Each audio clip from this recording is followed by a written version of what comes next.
Adesoma my mamunyina che UTV anopaka se boy en saka wa de chinsoma so na ye de ebramo ye de free shep house abeka junction na ye de eba nyumako biada roma wo mo na aso asene anope ama medeka se boy eba ye this way chocolate drink the ohia ye nsuhie ye was special ice mineral water special drinks your best point savings and loans, best assurance, and best pension. A woman, and in Yumako, was cinema and repair Cassia Boy, Mede, Abramumidi, de Acusia Sapomena, and Opay, making Cassia Bono, a day, Amamoya call, and Semnimu Edia. And now, Ghana paying another Danko Kufuado, a day I saw Ecobo from in Nay, affordable house in ye, was Samba Bay for him, say, you order that. Now, no, and Nana Adodanko Kufuado, and just say, Sir, yet the any car came away in Sasagle Mediano. Edaho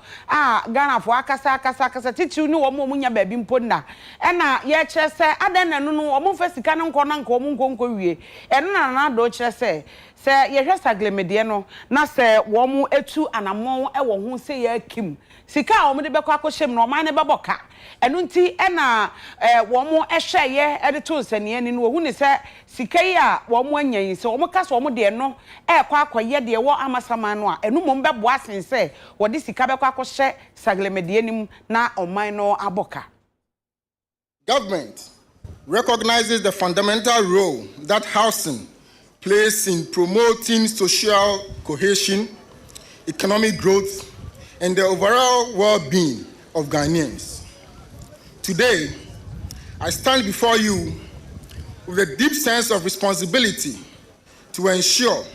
that the vision of His Excellency the President to provide mass affordable housing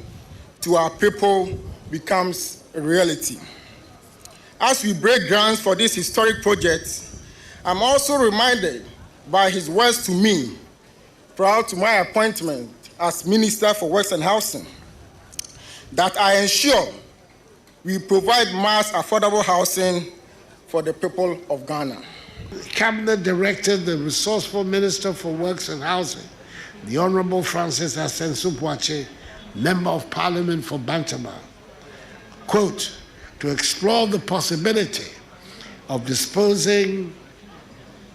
of the Saglemi housing project, covering the 1,506 housing units at the current value, to a private sector entity to complete and sell the housing units to the public at no further cost to government, unquote. The lessons learned from the Saglemi housing project have been invaluable in shaping the approach and execution of this new affordable housing initiative. Today, as we break ground for this remarkable housing project, we acknowledge that our work is not yet complete. Government remains committed to providing decent housing for all Ghanaians. We will continue to explore innovative solutions, foster partnerships, and implement policies that empower our people and uplift our communities. Na National Affordable Housing Program ya wonum eye na opokuasi eno enenam so ama edonkuma omo mrahye bedwamu kyese omote ase a omunya ban ye owoso ya se na so den papa na so din ye na ade a womo etena mrahye bedwamu edam mrahye bedwafo apono so na womo nyintumu womo nhyeda na womo enhyeda nka bibia afa ho sika esese ye de kohyem ni sika nimpo enya emwa no se ye de be mo so womo fa nko na so womo akokate so da nti ena kuma wo mo mrahye bedwam no wo mo twen wo mo ho efiri emu enam so ama mrahye bedwani owo bodi oni monyamfo Samson ahi ono ene ne enzantwafo kasa ya wo kyese se odwene ho kra wonti ase kyerese aban na so den anka wo so otwen ema mrahye bedwafo timi gitum wo mo gitum wie na nka wo mo fiti ase a eno mom ena ye frɛ ne se ampa wo mo agi bibia atum awie na so wo ma pepere wo mo ho ena om de aso akwakobofom. Now, our demand from the minority is to know how much the on-cost, that is, the road project will cost this government, and how much the water to the site, electricity to the site, which is government's commitment, will cost us as a people from the taxpayers' money. Whether we are taking a facility, a loan from somewhere to add up, which will be the 40% cost from the government, whether we are taking from the taxpayers or wherever we are getting the money from, we demand those answers, which has not yet come. You know, Saglement has the same similar condition where government is supposed to bring, road, water, electricity to the site. Unfortunately, the government could not do it, and therefore the contractor, the investor, brought those things to the site, especially the on-site infrastructure, which they did, and that has affected the cost of the building that was constructed at Saglement site. If we don't have answers to these questions and we allow this project to go on without we approving it in Parliament, as it is now, we have not approved it because we do not have answers. If we don't have those answers, how can we be assured that the contractor will not be asked later on to continue using their own funding or money to do it, which will eventually escalate the cost of construction? His Excellency John Dramani Mahama made it so clear that when he assumed office in 2025, you would like to complete all ongoing projects first before they even embark on new projects. So he has made it so clear, yes. But while there are issues with it, it needs to be investigated, and then we see the finality of it. This particular project is supposed to be laid in Parliament today. This has not been done, which means the EPC agreement has not been approved in Parliament. So if you have presented such a document to Parliament for approval, it has not even been laid. Yet we are there cutting salt to commence work. Yɛda so ɛwɔ Emrahye bedwam hɔ a ɛno ɛna Emrahye bedwani a wɔ Boase West ɔno ana yɛ dwemtenani ma committee a wɔn hwɛ sikasɛm so wɔ Emrahye bedwam no munyamfo kwaku kwate agyeman ɛna wɔde ɛto aban bi anim sɛ aban bi ɔbɛba no yɛ a wonyan sɛ pressure nkrɔfo mo pressure dodo pressure no yɛde ma wɔn no ebi kura na sika ni hɔ a wɔn de bɛyɛ project bi ɛsan pressure yɛde ma nipa kura nti na ɔpɛ sɛ ɔyɛ sɛdeɛ ɛbɛyɛ a nkrɔfo bɛhu sampa wɔyɛ adwuma no nso na wɔn ɛde aso abɔfam anaasɛ yɛtwa ahoma mu sɛ yɛsɛ yɛbɛyɛ bibi nso na sika bi ani wɔ saa pressure no broni bɛka sɛ yɛ unnecessary ehia sɛ wɔn ɛbɛyɛ saa ɛna ɔka kyɛ Ghana adehye nso sɛ wɔn nyan sɛ pre bebre no pressure no yɛ na ɛdɔɔso dodo sɛ mo de ɛhyɛ wɔn kyinkyina nkye ɛno nso so ɛna amanyɔfo so sɛ wɔn ɛkɔba sɛ wɔn hyɛ bɔ a ɛno na nam so ma ɔmanfoɔ ɛde pressure no ɛto wɔn so wei no na wɔkasa ɛde fa abra ɔsoafo a ohwe sigasɛm so de nsɛm kɔto edwa ɛwɔ Emrahye bedwam ɛfa yakɔ homasika ɛho abra ɔmo bobo ho no panyin ɛde asɛm yi ɛto edwa. So Mr. Speaker, as we respond to this call to help our own country overcome our economic challenges, what should we do? Mr. Speaker, what we should do, perhaps, is more clearly stated in what we should not do. We should stop putting pressure on government to spend on projects for which we have no money. And especially now, we should be asking government to spend on projects for which we have already committed the economy. Let the arrears that have piled, some of them very historical, let us put the resources we have into those arrears. Mr. Speaker, I just want to provide some data, and my cutoff point is 2019. So that we know whether indeed we're on the right path or on the wrong path before COVID. Mr. Speaker, before we left office, in 2016, the depreciation of the cedi was around 7%.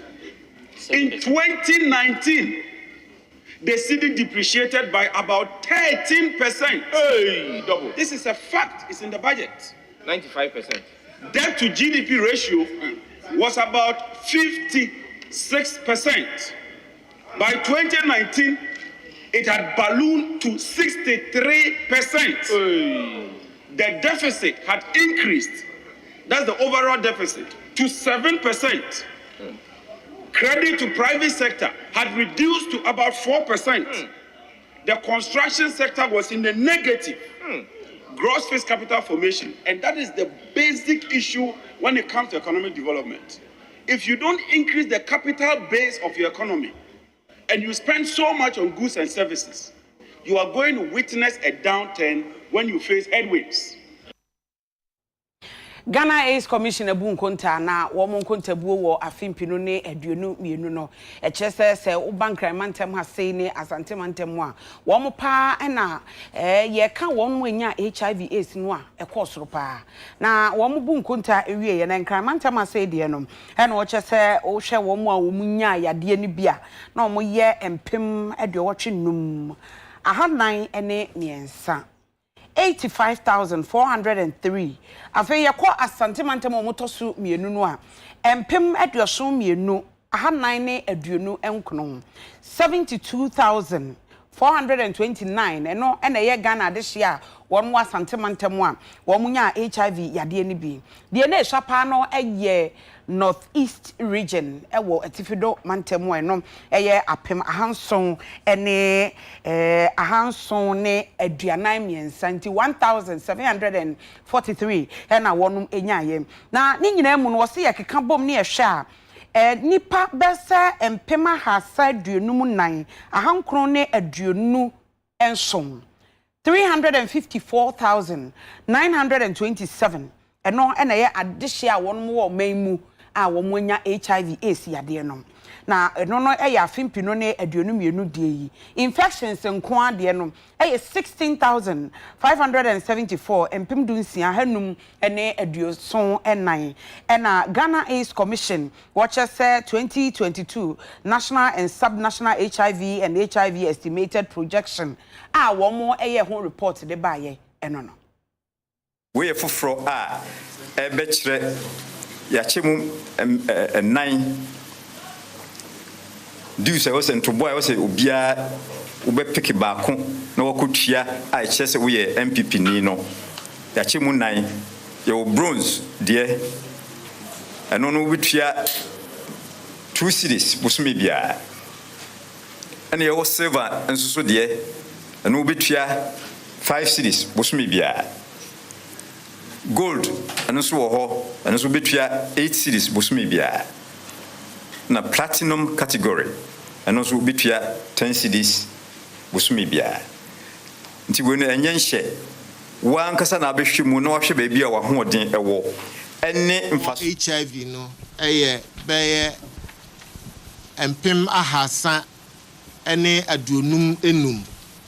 na sani pai wona no oye memma wom no eye empem oha eni dunum ena emma ewom ye empem ahanu aduanan se ye boni tofa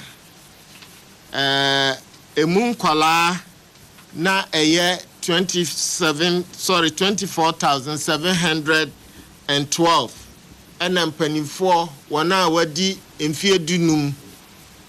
ekono so no moye empem ahasa aduasa ene ahanu eni dunum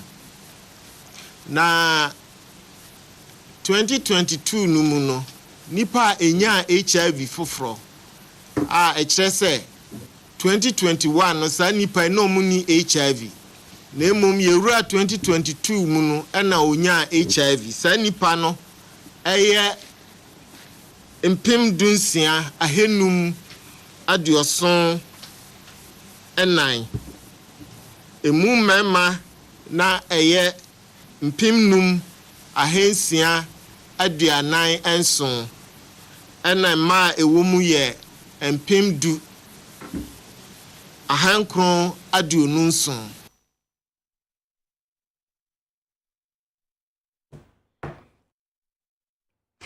ye to aso e dia na ye bo era MPP amanyokunum na ukọ atebu amanten a eho na MPP amanyoko no mo grassroots no kire se MCE awo atebu amanten potemo no wo mo mpe no so manfo beka ya nansen ye bo mamane e ma mu hwe video bi kra ye kire mo nipa bi ekoto hye no so omo eye pipe wo ho e ma ye di ho nkomo a na momo e de omo so mo na mo ye grass roots a omo e wo ho omo fomfomfo no omo nanim de ekoso e wo ho nti MCE no a wo ho no wo mo empe no onimonyamfo edredo usu yenyi no enfiri ho enani kine ya we nya afa na mpadimfo betwentwan wo mo enase na se de o musi cheche nsem no muni pese hu se Edward tama na NDC ewo aban mu no no office ana no opposition na pese bi se Edward uhire atebu amanti constituency kwan ya poto se eda hoyi tama na nado omu maya sutisa na nado ebe bakroma Edward asori gidi se omu ye kwan no aban se na nado antimi amma no omu ja kwan ne ye fine enochi ko market okoko hwade Edward nipa bia na o businessman okroma business de apata wo je so no se oniama no timi nko store no ma esa wo twa apata kakra amanfo bombon ne atwetwe o ma apata kakra odwomo Edward asori ne asojafo ne police fo wono na di anim na o mububu amanfo apata enso ne de odwomo besi na me ne okasai o mubu nu wa bubu obi ade agya ne de Tama dauda mbaye no na NDC mirano suna ya GT stores kakula yetu 70 series. Obaye no waye ni 400 series. 4 million kanisi kanu. Wabanzu wa taxi upe untia. Ubetia ni force wabana wantia stores kana ubetu storm. Yenyi na wona ya jimasena wose titi yenu. Nti amajomo waye ntimi ka MPP asem kura. Uko ka MPP asem ane ye tiwatem. Se party ni baye ni diana mabe ya amakuromu no. Mu taxi ni pa bebre bibia tax nti yesu enzongo fo ni sebinta fo no o mu taxi ensa na ama obi antimi nko no yesu ye dosu wasa atebuwa no nti na de yampe dauta munyini na mumfa ni pa fufuro mbra eduale o yusu yampe no wa ti atebu hwammo wa di party fo hwammo ebia party scholarship ba party ni ba kokura ni wa nya atebuwa ni nyina oba na wa je wa ayi outside for nkwa sa ni kentampo ben di ye pa ya ona bo MC ansa no wa di ahwamo aya tabua edi asra ma panya tukata ko for say there is over to sufra ona bo ejo usu so open wa common appointment aya nkran ya fa kase bono enko agudie mu ensemo na Emma no World Cup no gusu a ekoso na bo a wo mo aboawi na matches wo mo aboawi no